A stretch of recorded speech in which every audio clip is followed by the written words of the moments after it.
रात का समय था। हवा सरसर कर रही थी और पुराने जंगल के बीच एक छोटा सा मंदिर था। लोग कहते थे कि वहाँ भूतों का राजा रहता है। एक बार रोहन ने हिम्मत करके अंदर जाने का फैसला किया। मंदिर के अंदर घंटियां खुद ब खुद बजने लगी। जमीन ठंडी पड़ने लगी, जैसे कोई साया पास आ रहा हो। अचानक रोहन के सामने एक लंबी धुंधली सी परछाई उभरी। उसकी आंखों में जलते हुए लाल दिए जैसे चमक थी। उसने धीमी सी आवाज में कहा, जो इस जंगल का राज ढूंढने आता है वो कभी वापस नहीं जाता। रोहन दौड़ने लगा, पर दरवाजा अपने आप बंद हो गया। अंदर एको हुई एक तेज हंसी। आज एक और आत्मा मेरे राज्य में शामिल होगी। और बस मंदिर फिर से सन्नाटा हो गया। ऐसी और डरावनी कहानियां देखने के लिए लाइक और सब्सक्राइब करो। एक गहरी रात थी। हवाओं में सीलन थी और चांद बादलों में छुपा हुआ था। अमित अपने दोस्तों से बिछड़कर घने जंगल में अकेला भटक रहा था। उसके हर कदम के नीचे सूखी पत्तियां चरमराती थी, लेकिन कुछ देर बाद उसे महसूस हुआ कोई उसके कदमों की आवाज कॉपी कर रहा है। अमित रुकता तो वो आवाज भी रुक जाती। वो चलता तो पीछे वही धीमी धीमी परछाई चलने लगती। डर कर उसने मोबाइल की टॉर्च ऑन की, पर रोशनी में सामने सिर्फ कोहरा था। तभी कोहरे के भीतर से एक लंबा सा काला साया उभरने लगा, जिसकी आंखें हल्की लाल चमक रही थीं। अमित ने कांपते हुए पूछा, तो कौन है? तभी पीछे से एक ठंडी फुसफुसाहट आई, जंगल से कोई कभी अकेला वापस नहीं जाता। अमित मुड़ा और बस पत्तियों में तेज सरसराहट हुई। अगले दिन उसके जूतों के निशान मिले, पर वो खुद नहीं। ऐसी और डरावनी कहानियां देखने के लिए लाइक और सब्सक्राइब करो। रोहित रात के 12 बजे अपने बिल्डिंग के टेरेस से नीचे आ रहा था।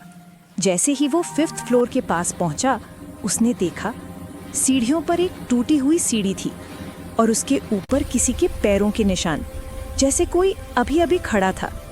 रोहित ने टॉर्च चलाई। रोशनी सीढ़ी के नीचे गई और वहां एक लड़की खड़ी थी, सिर झुका हुआ, बाल चेहरे पर।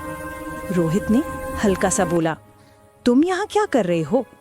लड़की धीरे से ऊपर देखी, पर उसके चेहरे पर कुछ भी नहीं था, ना आंख ना नाक, सिर्फ एक स्मूथ सफेद सरफेस। फिर उसने सीढ़ी की तरफ इशारा किया और फुसफुसाई, ये मेरी आखिरी जगह है, नीचे मत देखना। डर के मारे रोहित ने नीचे देख लिया। लाइक और सब्सक्राइब टू वॉच पार्ट 2। रिया एक पुराने सन्नाटे वाले मकान का टूर रिकॉर्ड कर रही थी। कैमरा ऑन था और पीछे से हल्की हल्की थप-थप की आवाज आ रही थी, जैसे कोई दीवार पर हल्के से खटखटा रहा हो। उसने सोचा हवा होगी, पर जैसे ही वो बेडरूम में घुसी, दरवाजा अपने आप बंद हो गया। कैमरा स्क्रीन पर लिखा आया, यू आर नॉट अलोन।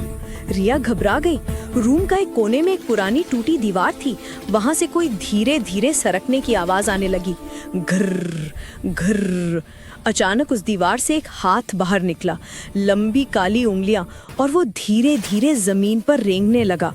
रिया चीख कर पीछे हटी, पर उस हाथ के बाद एक चेहरा निकला, बिना आंखों का, पूरा सफेद, मुंह फटा हुआ।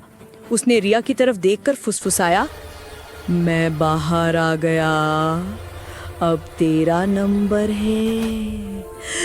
कैमरा जमीन पर गिर गया और क्लिप का आखिरी फ्रेम था। दीवार से निकला वो चेहरा सीधा लेंस में घूरते हुए। देखने के लिए वीडियो को लाइक और सब्सक्राइब करो। एक छोटा सा गांव था, जहां एक पुराना सदियों से बंद पड़ा कुआं था। रात होने के बाद कोई भी उधर नहीं जाता था, क्योंकि लोग कहते थे कि वहां से किसी लड़की के रोने की आवाज आती है। एक रात रोहित ने हिम्मत करके सच पता लगाने की सोची। हाथ में टॉर्च लिए वो कुएं के पास पहुंचा। जैसे ही उसने अंदर झांका, नीचे से किसी ने उसका नाम पुकारा, रोहित इधर आ। टॉर्च का लाइट कांपने लगा। पानी बिल्कुल शांत था, लेकिन उसमें एक चेहरा साफ दिख रहा था, पीला, बिना आंखों का, सीधा रोहित को देखता हुआ। अचानक वो चेहरा मुस्कुराया और वो आवाज फिर आई, मैं बहुत देर से तेरा इंतजार कर रही हूँ। रोहित चिल्लाया और भागना चाहता था, पर उसके पैर किसी ने थाम लिए। टॉर्च जमीन पर गिर गई। उसका आखिरी देखा हुआ दृश्य था, वही लड़की कुएं से बाहर चढ़ती हुई, उसकी उंगलियां जमीन को नोचते हुए, और फिर पूरी रात जंगल में बस उसकी चीख गूंजती रही। ऐसी रात के करीब 12 बजे रवि अपनी गांव के पास वाले पुराने जंगल से गुजर रहा था। हवा इतनी तेज चल रही थी कि पेड़ भी कांप रहे थे। जंगल के बीच पहुंचते ही उसके फोन की टॉर्च फ्लिकर होने लगी और अचानक बंद हो गई। रवि ने सोचा शायद बैटरी खत्म हो गई। तभी पीछे से एक फटी हुई औरत की आवाज आई, रावी रुक जा। रवि घबरा कर भागा, पर आवाज और करीब आती गई। उसने मुड़कर देखा, एक लंबी सफेद साड़ी वाली औरत जिसके पैर उल्टे डायरेक्शन में थे, धीरे धीरे उसकी तरफ आ रही थी। औरत फुसफुसाई, मुझे मेरा बच्चा दिला दो, तुमने तो देखा था ना। रवि चिल्लाया, पर आवाज बंद हो गई और जंगल में सिर्फ उसके पैरों की खुरच-खुरच सुनाई देती रही। अगली सुबह लोगों को जंगल में रवि का फोन मिला। उसमें सिर्फ एक ऑडियो रिकॉर्ड थी, मैं आ गई हूँ। ऐसी और वीडियोस देखने के लिए लाइक और सब्सक्राइब करें।